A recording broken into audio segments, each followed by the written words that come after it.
Hey guys, welcome to our discussion on the Constitution. Here are your topics for today. What basic philosophies help shape the Constitution? What is federalism? What an important question that is. What are separation of powers and checks and balances? And what are the different articles of the Constitution? So there's 7 of them. What are each of those 7? So let's get started with the basic philosophies that shape the Constitution, starting with preamble. We the people, it says the United States in powerful language, it's no longer a loose confederation of states like the Articles of Confederation. We the people, it's quite clear that government gets its power from the people. In order to form a more perfect union, an acknowledgement of the weaknesses of the American government under the Articles of Confederation. And then each of the 5 functions of government that you learned about previously are the goals for the new nation: establishing justice, ensuring domestic tranquility, providing for the common defense, promoting the general welfare, and securing the blessings of liberty to ourselves and our posterity.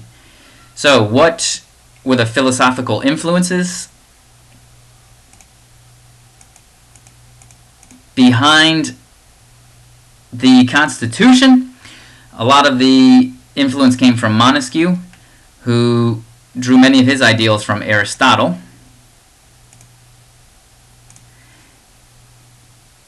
He was often quoted during the convention.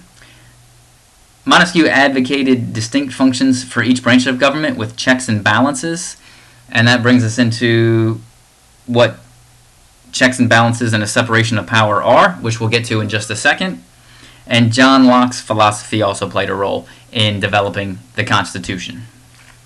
Now, the Constitution created the world's first federalist system. So here is federalism, which is the entirety of Chapter 3. So we'll get more details of federalism in a few days, but here is federalism. Government authority shared by a national and then the subnational governments, like states and local government, and in which independent states are bound together under one national government. There's always a question about how much power should the states give up to the national government. The Articles of Confederation didn't work, where the states gave up basically no power to the national government, but the framers didn't want the unitary system of the United Kingdom either.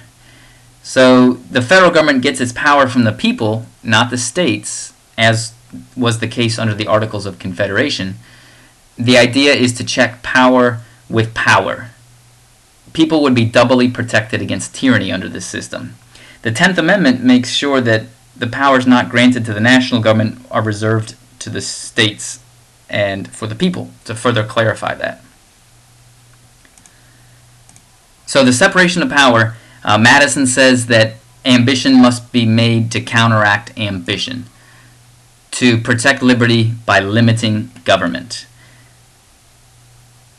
So the separation of power is a division of power in which various branches are selected by and responsible to different constituencies. So different groups are appointing the officials in each branch, and then those officials are responsible to different constituencies, where constitutional authority is shared between the 3 branches of government.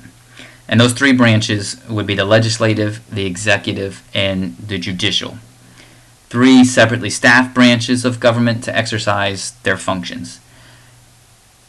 Constitutional equality and independence for each branch as well. So lawmaking, law enforcing, and law interpreting are assigned to different branches. Madison believed that these 3 separate branches and the selection of members by different groups would give each office holder necessary means and personal motives to resist encroachment. Today, though, there's much more intermingling of government branches than the framers might have imagined. And this is something that Locke warned against, giving the legislature the ability to delegate its powers. So, for example, the president can veto legislation from the legislative branch. The judiciary can use judicial review to declare a law that the legislative branch passes unconstitutional. And that first happened in the court case of Marbury versus Madison. Oh, we're going to hear about that one often throughout the year. Also, Congress can pass the law, but the president can drive the agenda by using the media. And some say the Supreme Court has become too powerful with rulings on abortion and criminal procedures that have, in effect, made it a lawmaking body. Now, under checks and balances, and this is a big philosophy of Montesquieu, each of the three branches have some degree of oversight and control over the actions of the others. So there's not only a division of power between each branch, but also there's a system of checks and balances in place. Branches share authority. No branch has exclusive domain over any single activity. And this system minimizes the threat of tyranny. Power is shared not just between each national branch, but through federalism between the states and the local governments as well.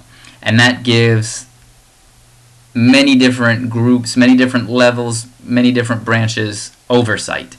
So the framers built in this system of checks and balances. Basically, oversight is the authority to oversee that government behavior is within the law. So there's many different groups within government who have oversight. And those are some very basic principles in the Constitution: separation of power and checks and balances. So let's get into the different articles of the Constitution. And for constitutional scholars, the order and the length of the articles might be revealing about the framers' concern that the branches might abuse their power. So Article 1 of 7 is on the legislative branch. And these are a few of the highlights that Article 1 has. It created a bicameral legislature.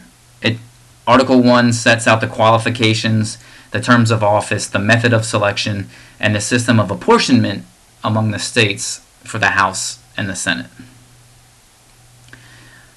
Article 1, Section 2 talks about an enumeration of the citizenry that must take place every 10 years. We commonly call that the census, and it leads to reapportionment, redistricting, realignment, and gerrymandering, which are great terms we'll get to later in the year. Article 1, Section 8 is very, very important. It lists the powers the framers wanted Congress to have, and those are the enumerated powers. 17 specific powers to Congress under Article 1, Section 8 of the Constitution. So these are things like taxation, coinage of money, regulation of commerce, the authority to provide for a national defense. It gave Congress some powers denied to the Continental Congress under the Articles of Confederation, especially about trade and trade disputes. Continuing with Article 1, the legislative branch, and Section 8, today Congress passes many laws that have no specific mention in those enumerated powers in Article 1, Section 8, and that's because of the final paragraph of Article 1, Section 8, which is the necessary and proper clause, and it's often called the elastic clause. It's the final paragraph of Article 1, Section 8, which gives Congress the authority to pass all laws necessary and proper to carry out the enumerated powers specified in the Constitution. Currently, it's a source of tremendous activity never anticipated by the framers. Necessary and proper have been stretched to accommodate changing needs and times. It forms the basis for the implied powers that Congress uses to execute its other powers. And so here's our necessary and proper and implied powers. So implied powers are powers derived from the enumerated powers and the necessary and proper clause.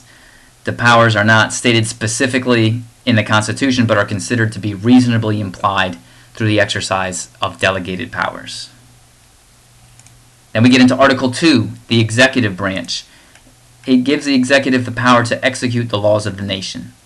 Section 1, Article 2, Section 1, talks about a 4-year term, sets up the Electoral College, qualifications for office of the presidency, the mechanisms to replace a president in case of death, disability, or removal. Section 3 are the powers of the president. Big ones include Commander-in-Chief, the ability to make treaties with the consent of the Senate, to make appointments with the consent of the Senate, to give a State of the Union from time to time, which is the State of the Union is a great example of the bully pulpit, which is the president's ability to use his or her position to shape public opinion. So Woodrow Wilson was the first one to give a combined speech before Congress, and today that audience has expanded to a global media spectacle. And before Woodrow Wilson, I think most of them were sent in by mail. Most of the States of the Union were sent in by mail, but the State of the Union address provides a good example of the bully pulpit using that position to shape the agenda. The message was originally only intended for Congress. The State of the Union today is as much about building allies with the American public and the public opinion. So it's a very political event today compared to what it had been in the past. Staying in Article 2, Section 4, impeachment for treason, bribery, or other high crimes and misdemeanors. And that brings up an interesting concept called an energetic president. The founding fathers feared tyranny, and so the Constitution appeared to create a weak president. But the president has since the Constitution was written, had great potential power. And those are things like executing laws and the power to exploit public opinion. Today's presidents appear quite powerful, but the question is, would the framers be surprised with how powerful the president has become? And staying with the president, that also gets us into inherent powers, which are powers of the president that can be derived from the derived or inferred from the specific powers in the Constitution. Okay, the remaining articles aren't quite as lengthy as Articles 1 and 2. Article 3 is the judicial branch, which establishes the Supreme Court and its jurisdiction. At the convention, though, small and large states disagreed about the power the independent judiciary should have. So there was a compromise that said that Congress was permitted but not required to establish lower national courts. And that happened with the Judiciary Act of 1789, which we'll learn about in our unit on the judiciary. Article 3 also talks about how judges are given appointments for life with good behavior. And Article 3 also created a dual system of state and national, which are the federal courts. The national courts are the federal courts. Article 4 deals with the relationships among the states. Full faith and credit clause is a big part of Article 4. States must honor the laws and judicial proceedings of other states. And it also addresses admitting a state into the Union. Article 5 deals with amending the Constitution. The Bill of Rights were the first 10 amendments added to the Constitution in 1791. And since then, only 17 amendments have been ratified. It's a slow-moving process. It is not easy to change the Constitution, and that was done on purpose. Article 6 is very important. It addresses the supremacy of the national government over the states. It contains the Supremacy Clause. It says that the national law is supreme. It supersedes all other laws passed by the states or by any other subdivision of government. So, in addition, all national and state officers and judges are bound by national law and take oaths to support the federal Constitution above any state law or constitution. Any legitimate exercise of national power supersedes any state law or action in a process called preemption. Sorry, I got a little bit ahead of the slides here. There's the Supremacy Clause and there's preemption. And this is the linchpin of the entire federal system, that the national government, the national law is supreme over state law. And Article 6 also mentions that there can be no religious test required to hold any office. And finally, Article 7 deals with ratifying the Constitution. It spells out the ratification procedures. 9 out of the 13 states would have to agree or ratify the Constitution before it would become the supreme law of the land. All right, that ends our discussion on the Constitution. Hope it helped, and good luck studying.